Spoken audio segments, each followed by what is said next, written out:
stop on Market Street. Today's story is about a boy named CJ and his grandma who take a bus ride together to a very special place. Today's themes are friendship, building community, gratitude, and service. Today's question is, what is a philanthropist? Sit back, relax, and enjoy the show. Last Stop on Market Street. Words by Matt de la Pena. Pictures by Christian Robinson. CJ pushed through the church doors, skipped down the steps. The outside air smelled like freedom, but it also smelled like rain, which freckled CJ's shirt and dripped down his nose. He ducked under his Nana's umbrella, saying, "How come we gotta go wait for the bus in this wet?" "Trees get thirsty too," his Nana told him. "Don't you see that big one drinking through a straw?" CJ looked for a long time, but he never saw a straw. From the bus stop, he watched water pour onto water pools on flower petals, watched rain patter against the windshields of a nearby car. His friend Colby climbed in and gave CJ a wave and drove off with his dad. "Nana, how come we don't got a car?" "Boy, what do you need with a car? We've got a bus that breathes fire, and old Mr. Dennis who always has a trick for you." The bus creaked to a stop in front of them.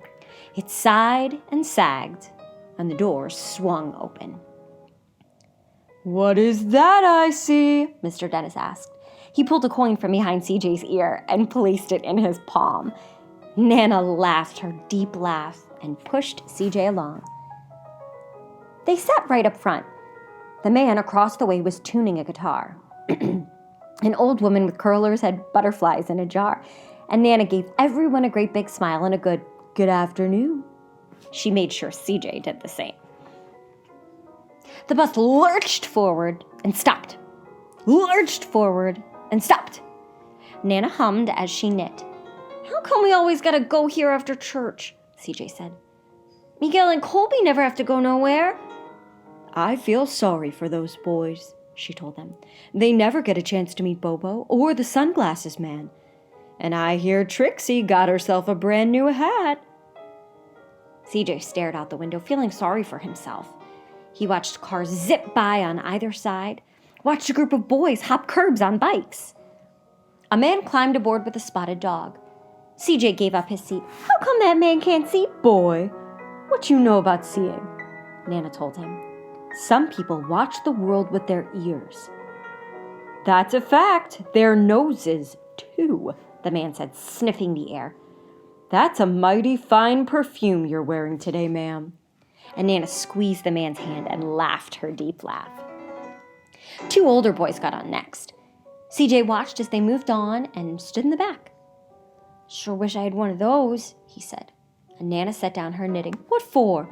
You got the real thing sitting across from you. Why don't you ask that man to play us a song?" CJ didn't have to. The guitar player was already plucking strings, and he began to sing. "To feel the magic of music." The blind man whispered, "I like to close my eyes." And Nana closed her eyes too. So did CJ and the spotted dog. And in the darkness, the rhythm lifted CJ out of the bus, out of the busy city.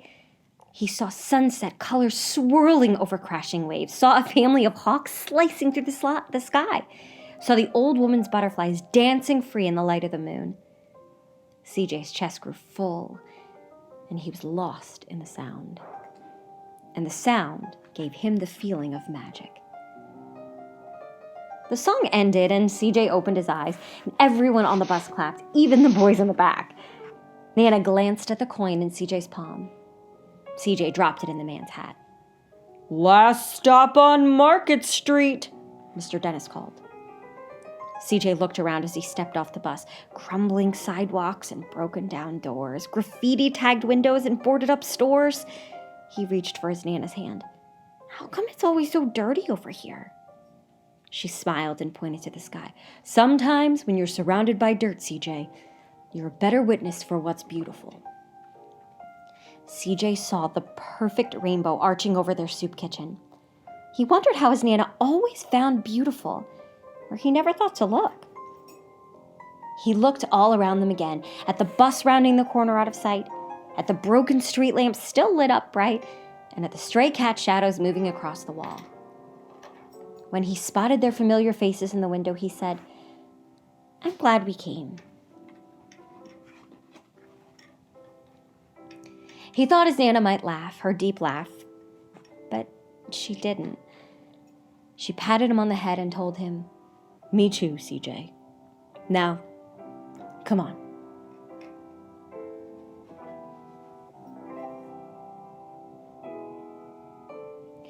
Philanthropy is doing something good, something to help other people.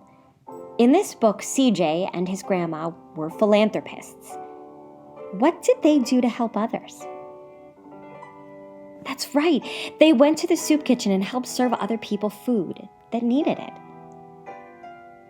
Today, I want you to be a philanthropist, just like CJ and his grandma. What can you do to help someone? As we speak, my son is cleaning up our playroom. That's so helpful. Our family has been running a food and diaper drive to give to people who need them. We've also been making pictures and sending them to our family and friends, and also to a local nursing home. Philanthropy doesn't always have to be big.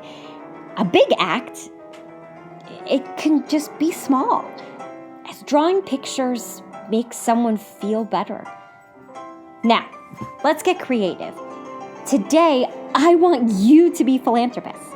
If you want, you can also draw a picture of yourself doing your act of service. I'd love to see these pictures and hear about your philanthropic acts.